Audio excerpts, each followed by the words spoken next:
Приветствую вас, дорогие друзья, с вами Виталий, это канал Riverclock, и сегодня мы начинаем проходить новую игрушку, а именно Stalker Чистое Небо.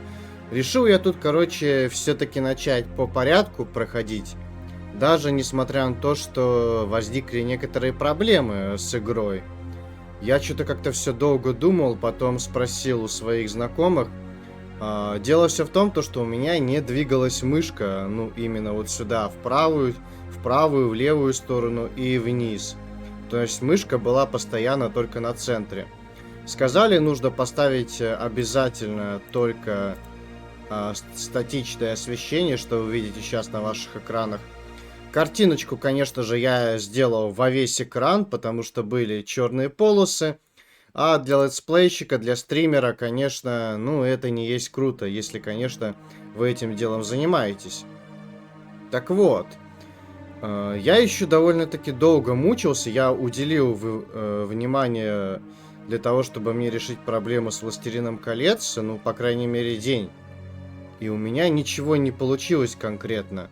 То есть, Властелин колец, вторая часть, сказала: нет, запускаться я не буду сегодня. Конечно, это меня очень сильно расстроило, и даже не знаю, как теперь быть с прохождением второй части. Компания Zangmar тоже в пролете. Надо думать, разбирать. Но, видимо, скорее всего, 11-я винда уже не поддерживает просто. А вот 10-ю что-то ставить как-то, ну... Я вообще не очень хочу, честно говоря, этим заниматься. Да и просто конкретно, ну, нет времени. Но зато сегодня с вами начнем прохождение новой игры. Есть, конечно же, еще Тени Чернобыля, Зов Припяти. Ребят, я, конечно, тоже надеюсь на вашу отдачу по этой игре. Можно также, конечно, будет и стрим организовать по этой игре. Если хотите, пишите в комментариях. Также, если у вас какие-то есть идеи по поводу того, как решить проблему с Властелином колец, именно второй БФМЕ, то пишите в комментариях, почитаю вас с удовольствием. Попробуем все-таки решить данную проблему, потому что много спрашивали уже, буду не буду проходить. Но я, честно говоря, не ожидал, что столкнусь вот с такой вот проблемой. Ну что же, ребята, давайте тогда будем приступать к игре. Ребят, с вас, как всегда, подписка, лайк, комментарий не забываем. Также подписывайтесь на телеграм-канал, чтобы быть в курсе событий. Ну что же, начинаем новую игру. Так, уровень сложности. У нас их 4. Это новичок, сталкер, ветеран, мастер. Ну, в последний раз, я вам скажу, играл я, получается, в игру еще в 16 году. Как и в Мафию 2, когда мы ее проходили. Соответственно, до этого момента я играл в 16 году, 8 лет назад. Ой, 9 лет назад уже. 9 лет назад я играл в эту игру. Поэтому ветеран, мастер я не готов брать. Потому что я там просто буду переигрывать, ну, очень много раз. Да и тогда-то я помню, когда постоянно играл в эту игру, где-то, ну, вот, 9-10 лет назад тоже были проблемы на средней сложности. Поэтому будем играть на среднем, потому что, ну, на новичке мне не интересно играть, на низком уж. Так что будем получать удовольствие на средней сложности. Ну что же, я уже очень довольно-таки соскучился по этой вселенной. Так что... будем начинать. Поехали. Я надеюсь, что у нас с охранками не возникнет там никаких трудностей. Я потом посмотрю также, на какую кнопку вообще сохраняться. Ну, давайте сейчас посмотрим ролик. О, псевдособака. Знакомое нам уже существо-мутант.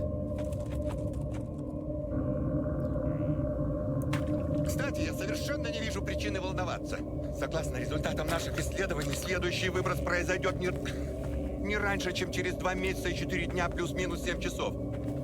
Интенсивность его составит 3 балла по шкале Бергмана, что в 2,13. Ты в этом уверен так, что выброс произойдет не сейчас?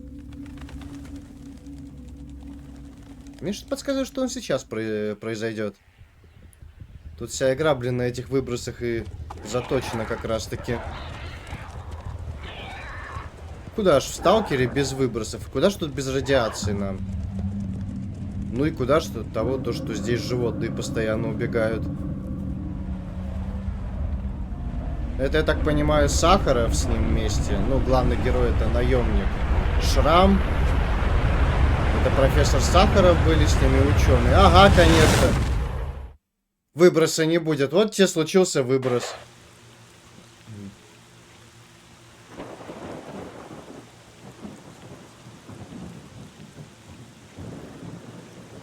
Опуская подробности, скажу, что ничего подобного я ранее не видел. Энцефалограмма свидетельствует о серьезном повреждении нервной системы. Однако показатели остальных функций организма просто отличны. Парадокс. Считаете, это связано с выбросом? Вне всякого сомнения. Впрочем, я пока не могу найти этому рационального объяснения. Кажется, он начинает приходить в себя. Ну, отлично. Рано или поздно все-таки же мы должны прийти в себя. Мы же не будем тут постоянно валяться. На базе у этого Лебедева. Так, сейчас посмотрим еще, что у нас с яркостью. Если что-то будет не так, я поднастрою тогда. Очнулся? Это хорошо. Давайте сейчас поговорим с Лебедевым, я посмотрю. Ну что же, с возвращением на этот свет, сталкер. Как самочувствие? Так, голова разламывается, в глазах круги, плывет все, елки-палки, блин. Ну, конечно, плывет, блин, после выброса. Но как он выжил-то вообще? Помнишь, что с тобой произошло? Помню, что вел экспедицию ученых в сторону болот. Потом был выброс. Так потом все. Это я в раю или в аду, или это чистилище так на зону похоже? Шутишь? Это хорошо. Значит, жить будешь. Моя фамилия Лебедев. Я начальник группы и отвечаю здесь за все и за всех. Из-за тебя, кстати. Пока. А имя-то твое как? Себя мы называем Чистое Небо. Сейчас Фамилию ты сказал, Лебедев. Как Ребята твое имя-то подобрали вообще? тебя на болотах после выброса. Это я понял, да, то, что вы меня подобрали после выброса. Повезло? Ха, не думаю. Вот факты. Ты выжил после выброса. Это первое, что я никак не могу объяснить. Второе. Наш патруль наткнулся на тебя на болотах. А это бесконечные топи. Мы в тропках и сами не всегда уверены. И третье. Тебя едва не растерзала стая псевдособак. Ребята подоспели в самый последний момент. Эта цепь событий – непростое везение. Ладно, прервемся на время. Приходи в себя, а мне нужно закончить работу.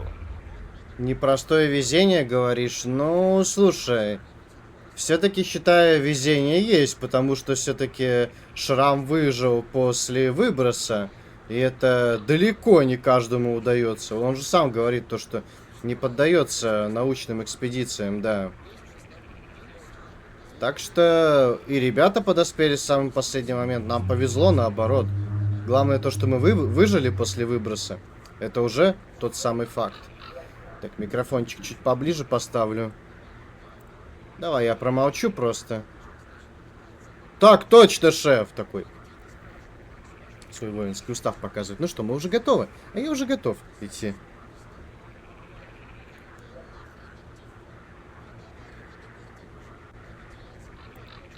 И чё? Блин, я сейчас что-то думал на какой-то момент, что у меня повисла игра нафиг. Так, давайте, ребят, посмотрим вообще. Что у меня не то вообще с игрой. Я ярко сделаю вот так вот побольше чуть-чуть. Так, а где здесь вообще сохраниться можно? Какая кнопка-то вообще? Так, сохранить игру F5. Все. Тогда я ее оставлю. Просто у меня горячие клавиши. Я подумал, что сейчас будет там F4 стоять. И будет что-то у нас не то. Так, фонарик. Пообщаться с барменом. Ну, давай пообщаемся с барменом. Че нам общаться? Так, подожди-ка. А бармен у нас кто? А, все, наши метки помечены красным на задании. Окей, понял, принял. Здорово, привет. Люди на нашем болоте. Холод. Привет, наемник. Вот ты стало быть какой. Ты пока в отключке лежал, легендой стал на базе. Уж и напридумывали я тебе всякого... Ну ладно, такому счастливцу стаканчик за счет заведения. Так что давай, излагай, а то я уж извелся весь от любопытства. Ну давай еще побалабоним. Так, да, рассказывать-то почти нечего. Группа ученых вел по болотам.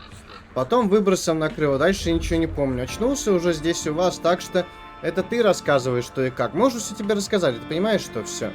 Вот мы вели ученых, нас накрыло выбросом. Нас потом нашли ребята из чистого неба. Даже несмотря на то, что нас хотели растерзать стая псевдособак. Но они же успели, все. Так, ты пей и слушай. Раньше тут куда спокойнее было. Трубки схожены, места нужны. Я у тебя выпивку не покупал, неправда.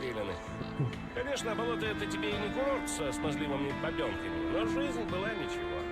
А как шандарахнул выброс тот последний, самый серьезный, так тут вся спокойная жизнь не кончилась. Ребята на каждый выход идут Богу и черту молятся, чтобы вернуться.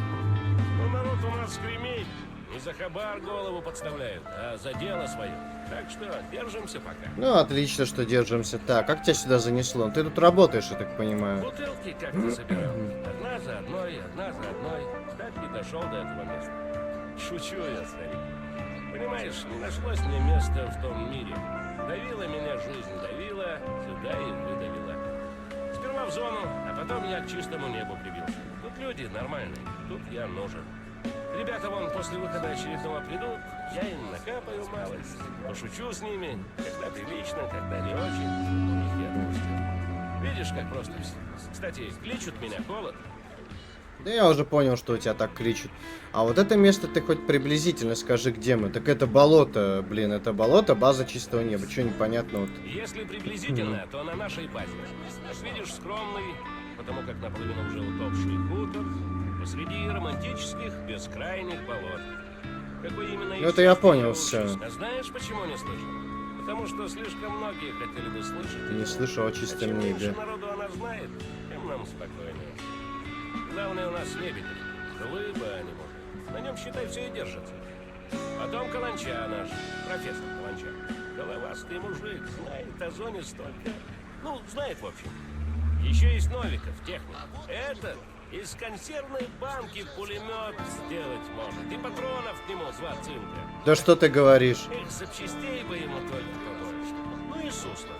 Он хоть и торговец, Ну, кстати, здесь но и в чем торгаш. плюс вообще, можно ремонтировать оружие у этого техника. И сталкера ценят. Закругляйтесь с разговорами. Наемник пусть зайдет ко мне. Слышал, что сказал старший? Лебедев сказал надо, боец ответил есть. Так что давай, брат, раз уж Лебедев тебя ждет. Естественное дело, я к Лебедеву пойду. Так, это мой инвентарь. О, у меня уже Калашников есть. Я что-то не помню, чтобы вы мне подкидывали уже на халяву Калашникова. Ну ладно, калаш, значит калаш. Там пистолет же изначально вроде давали с самого начала. Ну, по крайней Это мере... вы? Что ж, день добрый. Так, добрый-добрый, это у нас Каланча как раз-таки. Тык-тык-тык-тык-тык. Лебедев. Давай еще раз поговорим. Ну как, проветрился? Выглядишь уже бодрее. Еще бы. Введу тебя в курс дела. Итак, ты находишься на территории базы чистого неба. Не пытайся вспомнить, ты не мог слышать о нас, и это хорошо. Наша миссия — Так наемник исследование ничего зоны. и не слышал Мы раньше про эту считаем, что группировку. зону нужно тщательно изучить, чтобы понять, с чем столкнулось человечество. Именно в понимании находится ключ к тому, чтобы человек нашел способ сосуществовать с зоной. Ведь если разобраться, зона самая удивительная из того, с чем мы сталкивались за всю свою историю.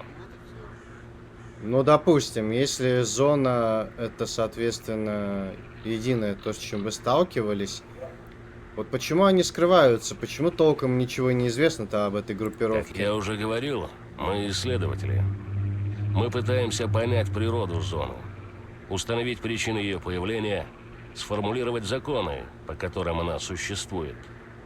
Мы не думаем об обогащении, не ищем поля артефактов, не пытаемся выяснять отношения с другими группировками.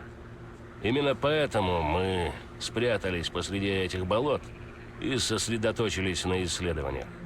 Мы сильны не боевыми навыками, а знаниями. Знаниями о зоне, которые мы накопили за многие месяцы исследований. Сегодня мы знаем о ней гораздо больше, чем сталкеры и официальные власти вместе взятые. Все складывалось в понятную картину до тех пор, пока несколько дней назад не грянул большой выброс. Ну, по поводу других группировок, на самом деле, ведь Чистое Небо не враждует ни с обычными сталкерами, ни со Свободой, ни с Долгом. Единственное, конечно, вопрос к бандитам, но хочу подметить только, если для меня подмечены дружественные отношения, то только к самому игроку оно дружелюбно, а вот к самой группировке нет. Ну, понятное дело, что бандиты, военные, монолит, ну, зомби тоже в их числе, это все, конечно же, являются нашими врагами. Так, исследователи они. А что в нем было такого необычного? Ведь и раньше были выбросы. Действительно-ка, а? Выброс разве был необычный? Да вполне обычный, мне кажется, был. Что нас накрыло все, короче говоря. Когда реактор взорвался на ЧС в 86 году, там же ведь тоже был выброс. Ну, помимо того, что радиоактивное облако пошло в сторону восточной части Европы. Нет, этот выброс был феноменальной силы. Так сказать, вне категории. А, феноменальной силы, то есть он был прям проутюжил всю зону непреодолимой силы, еще больше, все. еще сильнее, чем разведанные и обычно. относительно безопасные территории накрыло сильнейшими радиационными полями и аномалиями. Зато появился доступ к местам, которые оставались закрытыми годами. Даже самые матерые сталкеры уже не уверены, какая аномалия ждет их по дороге, или на какую тварь они там нарвутся. А еще в зоне изменились люди. Как-то сразу, мгновенно. Выброс не только изменил карту зоны, но и разрушил баланс между группировками. Началась война за контроль над территориями. В общем, много произошло странных вещей, и я пока не могу до конца понять степень этих изменений. Впрочем, после выброса прошло всего несколько дней. Но самое странное – то, что тебе удалось после этого выброса выжить. Ну, видишь, везение же все-таки. Знал бы, как выжил, обязательно бы рассказал, но я ничего не помню. Понятно. Чем я могу тебе помочь? Уйти хочу, потрепать меня потрепало, но руки-ноги целы, как вообще выбраться отсюда? Ну-ка давай. Выбраться отсюда очень непросто. Болото — это лабиринт из камышей, кругом радиоактивные Ой, и топи, что с того? в которых полно разных Как будто тварей, я по топям не умею человечество ползти, от да? тебя. Даже не знаю, кто из них страшнее. Вывести тебя отсюда могут только проводники. Их у нас всего несколько, и этим людям я полностью доверяю. Но сейчас ситуация сложная. Если я тебя отпущу, то информация о нас перестанет быть тайной. Ой, то есть, типа, если ты нас отпустишь, все будешь нам дальше рассказывать, да? Всю инфу, которая для нас тайной. Так, к чему ты клонишь? Знаешь, в последнее время нам приходится очень туго. Выброс Да ослабил я понял, все. аномалию. Это второй форпост. На нас напали мутанты. Просим помощи. Все, хватит разговоров. Случилось еще одно нападение на форпост. Помоги отбить его. Там сейчас, между прочим, кое-кто из тех ребят, что тебя нашли. Еще не забыл, как выживать в зоне? На самом деле не забыл, а этот говорит, смутно припоминаю, блин. Я не забыл, как выживать в зоне, ты чего? Отлично. Тогда быстро к торговцу. У него получишь минимальный комплект снаряжения и давай сразу к форпосту. Как выйдешь за территорию базы, прислушивайся к моим советам. Да без проблем. Делов-то тут. Суслав, сейчас у тебя будет боец. Выдай ему все необходимое для задания. Принято. Наемник, поторопись. Ты почему еще здесь? А ну мигом к Суслову за снаряжением. А ну мигом такой, а? Такой прям в приказном тоне так говорит. Но здесь, если не ошибаюсь, вообще ничего нету на базе Чистого Неба. Так, кстати, как открыть эту карту-то вообще? Так, секундочку, что-то я тут уже совсем заблудался, вот. Так, опять там что-то вступит потом после игры. Так. Как открыть у нас карту? Мне просто понять нужно. Так, оружие, блин, я уже что-то... Так, инвентарь. КПК. А, вот, все, понял. Что-то кнопки перепутал. Так, ну, короче говоря, у нас ситуация такая себе. Мягко говоря. То есть у нас только вот этот, получается, Вот эта деревня у нас захвачена, а остальное все, короче, у нас в бандитах. Но ренегаты это, по сути, одни и те же бандиты, военные, мутанты. Там тоже военные, мутанты и так далее, короче говоря. Так, это база Долга, база Свободы, мутанты везде. Короче, кругом мутанты у нас. То есть у нас желтым, как вы видите, бандиты помечены. То есть они к нам имеют нейтралитет, да? Так, сталкеры. Так, вот эта вот территория у нас получается... Это территория бара, которая есть в тени Чернобыля. В чистом небе ее совершенно нету, поэтому будет автоматический переход на военные склады. Так, ну и получается это Припять. И вот она сама, ЧАЭС находится. Ну ладно, погнали. Что там? К торговцу твоему сходить? Давай, сейчас я все сделаю. Приветствую! Наконец-то! Вот, держи. Это базовый набор снаряжения специально для патрульных заданий. А почему именно такой для патрульных заданий? Может, ты бы дал мне что-нибудь получше? Дружище, у меня приказ выдать тебе снаряжение. Так, а что он нам дал? Подожди-ка. Он нам дал, получается, обрез, патроны для него, 2 аптечки, 5 бинтиков, антирад. Это, ну, от радиации. И патроны. И пистолет сам, да, получается? Ну, хорошечно, окей. Чего тебе, сталкер? Чего мне, блин? Я иду на форпост. То есть просто так вот отправиться нельзя, самое главное, самому. Наемник, будь внимателен. Помни об аномалиях. Вначале бросаешь болт, а сам идешь, только если впереди чисто. Так, подожди-ка, что это было сейчас с мышкой такое? Да, здесь вот эти аномалии есть. Кстати, вспомнить бы... А, вот так детектор этот взять.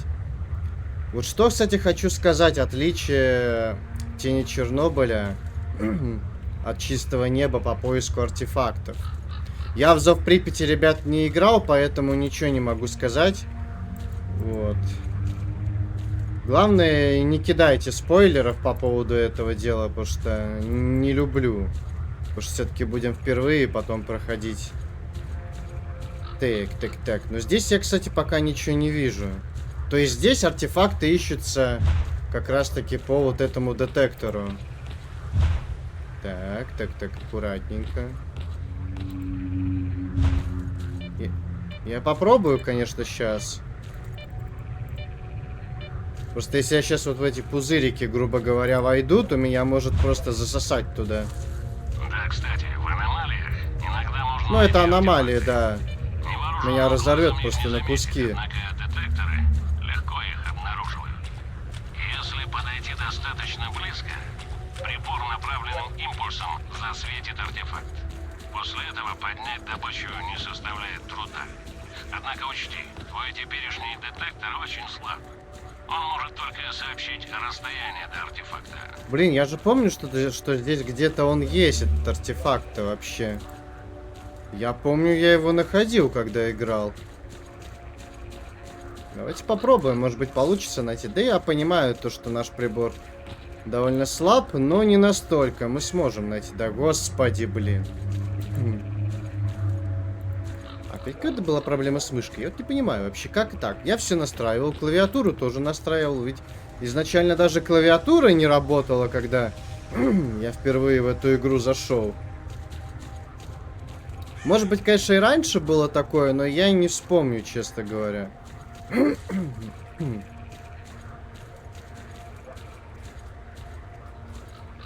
блин, я, честно говоря, не помню. Но там какой-то есть, я вот точно помню, что есть какой-то артефакт. Первая серия, кстати, ребят, у нас будет коротенькая, да. А в следующей мы как раз-таки уже будем зачищать с вами вот эти болота.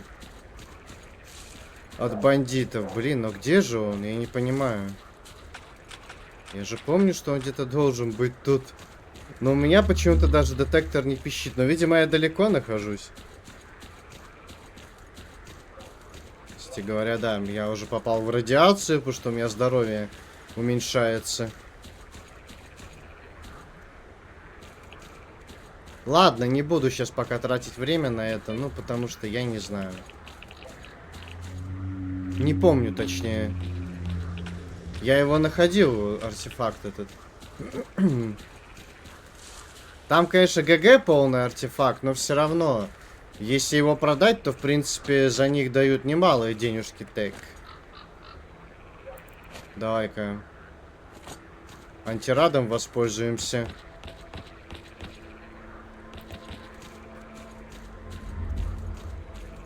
Блин, мне понять еще как бы.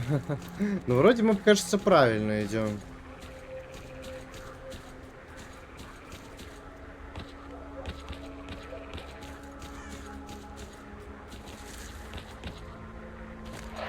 Так, давайте-ка лучше, не знаю.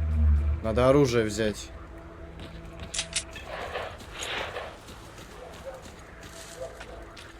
Попробуем пройти сейчас просто вот так по болотам. По-любому он где-то там находился. Ладно, я не буду сейчас ничего искать, потому что это Давай нужно... на вышку. Здесь можно укрыться от монстров. А почему именно там? Может быть, я их тут сам перестреляю? Я могу и тут перестрелять, а я на вышку буду с обреза еще стрелять, да? И... Так, тихо, тихо. Отлично. Делов-то, блин, ерунда вообще. Так, возьмем все. Всем бойцам внимание. Приближается выброс. Бегом в укрытие. Бегом. Вот про это я сейчас как раз таки и говорил, то что здесь нужно сейчас все будет быстро собрать. Так, собираем все, что есть, блин. Опять выброс, блин, но мы же сейчас выживем, да?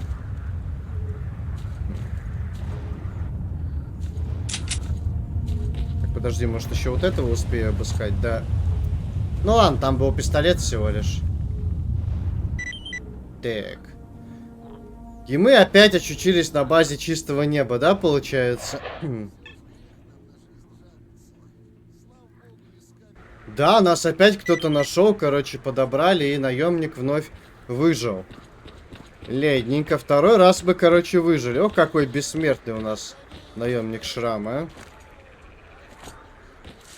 Кстати, может за наградой зайти, я вижу, что желтеньким помечено.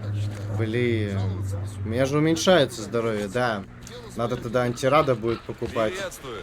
Ну, здравствуй, гость заморский. Здорово, Зачем здорово. пришел? С тугим кошельком? Али с вещью какой диковиной? Цены неслыханной? Не угадал вообще нисколько. Ни с тем, ни с другим, к сожалению. Попал под выброс, еле выжил. Пустой совсем. Все мое добро по болотам разметало. Да, слыхал твою историю. Думаю, главное, что жив остался. А добра еще наберешь, если зоне понравишься. Так что, будем торговать или есть какие-то вопросы? Ну, я думаю, что да, в принципе, поторгуем. Вопросов-то к тебе нету. Это больше, наверное, вопросы к Лебедеву, к А твоему мы люди главному. такие. Это у смерти, как ни вертись, ни 15 минут жизни, ни запасной магазин не купишь. А торговцы везде нужны. Даже в зоне, на болотах, в подполье. Это ведь только кажется, что зона на замке. Я и согласен вояки по все поводу ходовые того, что перекрыли. торговцы везде Но нужны. артефакты и образцы редкие. И зоны как-то ведь разлетаются по всему миру. Да и ваш брат-сталкер всегда с консервами, водочкой, боеприпасами да снарягой по зоне ходит. Кто все это обеспечивает? Вот то-то. Это тебе не диски на Петровке продавать. Схема ведь какая? Есть во внешнем мире интерес к зоне и наоборот. А вроде как не, нельзя, ты что? Тут-то мы и появляемся. Все начинает работать, все счастливы. Как мы, торговцы, между собой шутим, даже у человека наставившего Понятно, на тебя кажется автомат, мне, что у тебя этот здесь автомат торговли можно не попробовать густо. выкупить. Ну, фиг его знает, давай узнаем Не сейчас. будем о грустном, ладно? Знаешь, как надоело мелочами заниматься? Обычных артефактов, их же как семечек. А самые жирные куски стороной проходят. Уникальных вещей давно никто не приносил. Блин, уникальных ты имеешь каких в виду? Ну, артефакты, он говорит, как семечек. То есть все-таки их приносят. Ну, пока из уникального, конечно, мне тебе нечего принести. Мы только еще игру начали. А из-за чего такая Да бедность? шут его знает. Может, сталкеры уже все выбрали. Эх, попасть бы за выжигатель. Там, говорят, за раз на всю жизнь можно набрать. Артефактов я имею в виду. В принципе, при наших теперешних возможностях и связях торговцам давно объединиться пора и найти способ пробраться за выжигатель. Этим мы и будем заниматься. Известное дело. Ладно, слушай. Я тут тебе уже лишнего наговорил. Все, время, деньги. Да ладно, ладно, Если послушаем хочешь тебя. У нас торговать, все равно эта давай. серия будет короткая. Как У нас как-нибудь такая другой разговорная раз. даже серия. Здесь мы разговариваем много и так далее. Так, помог тебе хорошечно флешка с данными о сверхлегких кевларовых бронежилетах, патроны 12х76 Жекон X10. Доброй тебе дороги. Мгм. Не, ну калашников я не буду продавать, зачем? Может быть, патроны еще для него найдем, потому что у меня нету патронов для него. Вот это да, это, конечно, печально. Для обреза, ну я патроны оставлю для него, я даже не знаю. Ну, у нас вес, в принципе, нормальный, 19,7. То есть максимум мы можем 50 килограмм носить. То есть, соответственно, если у нас перегруз будет, то мы сделать ничего не сможем. Так, у меня 2 аптечки, 5 бинтиков. Блин, на самом деле, я даже в этом ограничен сейчас, чтобы у тебя что-то покупать, чел. 276, конечно, этого мало очень, да. Но ничего, будем собирать дальше. Я думаю, что все получится у нас. Давай. Так, ну что же. Мы сейчас подойдем как раз-таки к Лебедеву. Сейчас посмотрим, что он нам расскажет по поводу того, что мы второй раз уже выжили после этого выброса. Ну чё, как, удивлен? Я к тебе уже иду, давай побалабоним, потрындим. Так, а ты мне что скажешь? Рад видеть вас, молодой человек. Вижу, вам уже значительно лучше. Конечно, еще как. Извините, я и не заметил, как вы вошли. Ну, конечно, не заметил. Все он заметил, блин. Не надо так говорить. Ты снова выжил после выброса. Я уже почти не удивляюсь. Так и да. Ребята подобрали тебя недалеко от Вот вышки, совершенно неудивительно, когда всё блин. улеглось. Я бессмертный. Да, Каланча абсолютно прав. То, что происходит с тобой, не поддается научному объяснению. Он утверждает, что ты получил некие, ну, скажем так, необычные способности. Ты выживаешь при такой аномальной активности, которая других буквально расщепляет на атомы. К тому же некоторые функции твоего организма словно что-то подстегивает. Показатели приборов зашкаливают. Впрочем, не обольщайся. Вот тебе ложка дегтя. С каждым выбросом твоя нервная система постепенно выгорает. Если это разрушение не остановить, ты попросту погибнешь. Не переживай, мы не погибнем. Так, почему выбросы происходят так часто? Ну, скорее всего, это из-за аварии на ЧС. Обычный выброс представляет собой выход накопившейся энергии из зоны, разрядку. Ага. Но то, что происходит сейчас, простой разрядкой не объяснишь. Мое мнение таково. Частые выбросы – не что иное, как рефлекс зоны на какую-то серьезную угрозу. Своего рода реакция иммунной системы. Сосуществование зоны и человека тяжело объяснить рационально. Зона терпит присутствие человека в одних местах и запрещает проникать в другие. И вот то, что находится за выжигателями дальше к центру – табу. Доступ сталкерам туда закрыт. Мне кажется, что последние события в зоне связаны с тем, что кто-то нарушил это правило и проник за выжигатель мозгов. Так, ну давай дальше. Кто-то проник за выжигатель. Но чем это может угрожать зоне? Ну давай узнаем. До большого выброса я считал, что нет. Да и все так считали. Блин, я случайно скипнул, ну Однако, ладно. если расценивать Два выбросы как раза нажал. защитную реакцию, то вывод может быть только один. Кто-то проник за выжигатель, и в ответ на это зона выдала выброс. И тот человек или люди все еще живы, раз выбросы продолжаются. Зона пытается их достать, и при этом убивает все живое. Так, кто-то проник за выживатель, но чем это может угрожать зоне? Трудно сказать. Чтобы ответить на этот вопрос, нужно знать, что находится в центре зоны. Одни говорят, что там можно найти монолит, другие — исполнитель желаний. Но, кстати, да, есть эта фигня. Ну, то есть тот самый исполнитель желаний, но он в саркофаге находится. Но здесь его не будет, потому что здесь такого нету. В тенях Чернобыля он есть. Ну, а по поводу Зова Припяти я вам уже говорил, что не спойлерите, потому что потом будем играть. Третий, более приземленный, бредит полями редчайших артефактов. Я был там на станции еще молодым специалистом, но что там сейчас, не знаю. Могу сказать одно, выжигатель появился в зоне не зря. Он закрывает доступ к центру зоны. Человеку нет пути за выжигателем мозгов. Ну, кстати, да. Да вообще вот этот весь Чернобыль, Рыжий лес, Припять, это опасно, блин. Да, конечно, туда и по сей день осуществляются экскурсии. Но, опять же, без разрешения, для того, чтобы проникнуть в зону, конечно же, ну, у вас не получится туда попасть. Да и как бы, конечно, с другой стороны, смысл, опасно, радиация и так далее. А что сейчас на ЧС происходит? Там радиация, реактор взорвался. То есть, собственно говоря, и все. То есть реактор был изначально неправильно построен, вот когда только ЧАЭС еще открылась. Ну, в 70-м же году она открылась. То есть взорвалась в 86-м, с 25 по 26 апреля ночью как раз таки. То есть взрыв этого реактора был вообще неизбежен. Ну, не взорвался он бы в 86-м, взорвался бы в 90-м, взорвался в 91-м бы. Вывод один, то что он не отвечал тем требованиям, по которым он должен был отвечать. Ну, то есть к эксплуатации был негоден. И все сводится к одному, то что он был неправильно построен. Так, это мы послушали. Чем опасны такие частые выбросы? Ну, чем они опасны? То, что мы сдохнуть как бы можем? Я знаю о зоне Хотя, может, и много, не только это. но рассказать могу пока не все. Некоторые вещи тебе придется принять на веру.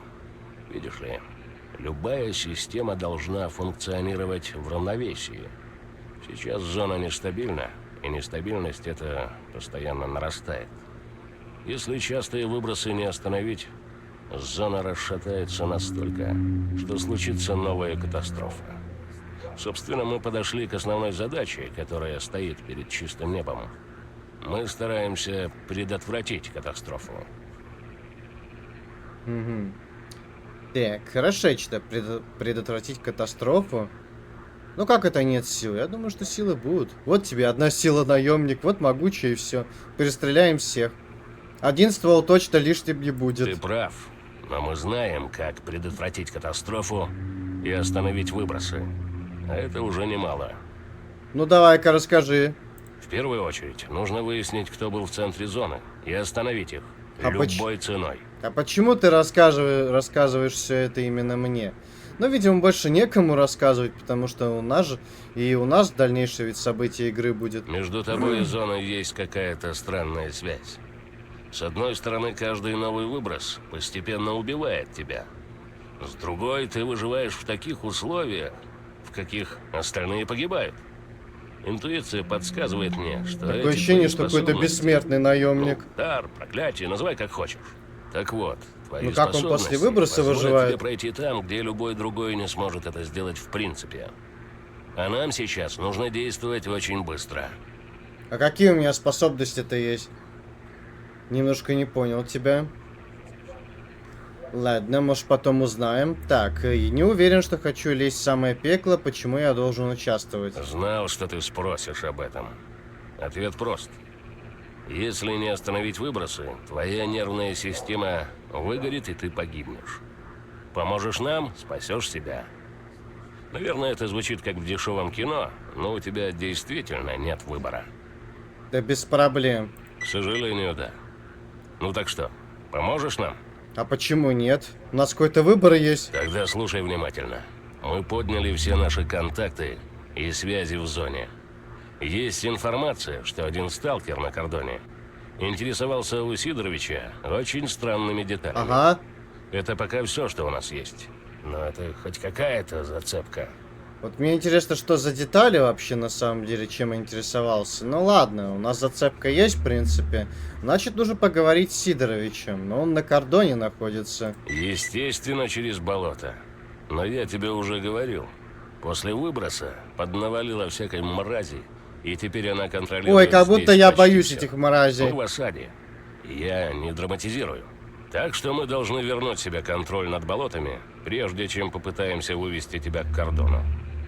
Думаю, мы справимся с твоей помощью. Да, без проблем. Делов-то тут вообще пустяк полный. Так, у нас теперь зеленым загорелся. Говори. Так, на огонек забежал, теперь дальше побегу. Такой, говори, блин. Окей, это я понял. Так, отправиться с проводником на болото. Так, мы сейчас состоим в группировке «Чистое небо». Количество ресурсов вашей группировки... ну у нас с ресурсами вообще беда. Так, усилить присутствие на болотах, захватить насосная станция, удержать рыбацкий хутор. Превосходство в силе не обеспечено, то есть у нас мало бойцов на данный момент. База ренегатов не уничтожена. Дорога на кордон не под нашим контролем. Кстати, в чем я люблю Сталкер Чистое небо, в том, что здесь есть война группировок.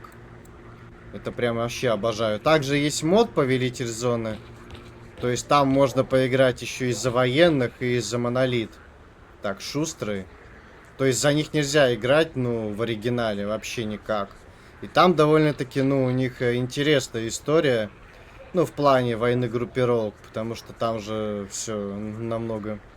Там тут даже другая история, скажем так. Так, постой, попасть на болото легко, наши проводники тебя выведут. Но если ты еще и собираешься там выжить, то тебе стоило бы разобраться в нынешнем положении вещей. В частности, в новых способностях своего КПК. Так что, если они тебя вдруг интересуют, спрашивай. Так. Какова тактическая ситуация? Если в двух словах, полная задница. Нашим бойцам не удается удержаться на болотах. Бандиты вместе с монстрами постоянно их теснят. Врагов слишком много. Ну, это мы поняли. Так, давай про КПК расскажи мне. Смотри, вот твой главный проводник. Ага, Раздел задачи. прям внимательно слушаю. Здесь отображается твое основное задание, а также выбранное дополнительное задание. Дополнительных заданий может быть несколько. Прокручивать их список можно при помощи этих кнопок. Как правило, места выполнения заданий отображаются на карте, за исключением редких случаев, когда цель задания невозможно локализовать. Нам понадобится твоя помощь не только в бою с врагом, но и в захвате ключевых позиций. В подобных ситуациях очень важным и ценным может оказаться умение хорошо прикрыть бойцов, пока они занимают точку. Кстати, советую не игнорировать призывы о помощи. Ты действительно можешь спасти чью-то жизнь. При наведении на отметку на карте ты получаешь дополнительную информацию. Кроме меток заданий, на твоей карте будут также отображаться позиции дружественных отрядов и координаты замеченных противников. Добро. Как ты понимаешь, наша основная задача – контроль над болотами. Ну, это я понял, да. Война с ренегатами. В этом разделе То ты в есть у любой момент ренегатов, у можешь тех же найти бандитов, полную у них тактическую информацию о ходе военных действий. Другая эмблема Слева чуть-чуть. отображается информация о Скорпион группировке, в нарисован. которой ты в данный момент состоишь. Как видишь, это чистое небо, то есть мы. Ага. Справа информация об основном противнике. Вот это примерный уровень нашего боевого потенциала. Здесь указано количество наших бойцов на текущий момент. А здесь уровень нашего материального обеспечения. Аналогичные индикаторы существуют и для нашего врага. Наконец, в этом поле ты сможешь увидеть текущую стратегическую цель, а также тактические задачи, которые нужно выполнить для ее достижения. Внизу будут отображены выполненные стратегические задачи. На последней закладке ты сможешь узнать о своих текущих отношениях со всеми группировками, а также боевой потенциал каждой из них. Кроме того, здесь же указана твоя личная статистика. Вот, собственно, и все. Так, ну окей, это я понял, все. Ты мне объяснил, мы тогда пойдем, что ли, уже. Денег, конечно, у меня маловато сейчас, поэтому покупать-то я ничего не намерен. Так, ребята, ну что же, на сегодня мы тогда с вами закончим эту серию. Она с вами короткая, как я говорил. Вот мы здесь очень много разговаривали. А в следующей уже будем завоевывать с вами болото. Ну что же, ребята, всем спасибо за просмотр. С вами был Риверклок. Не забывайте ставить лайки, подписываться на канал. Всем удачи, всем пока-пока.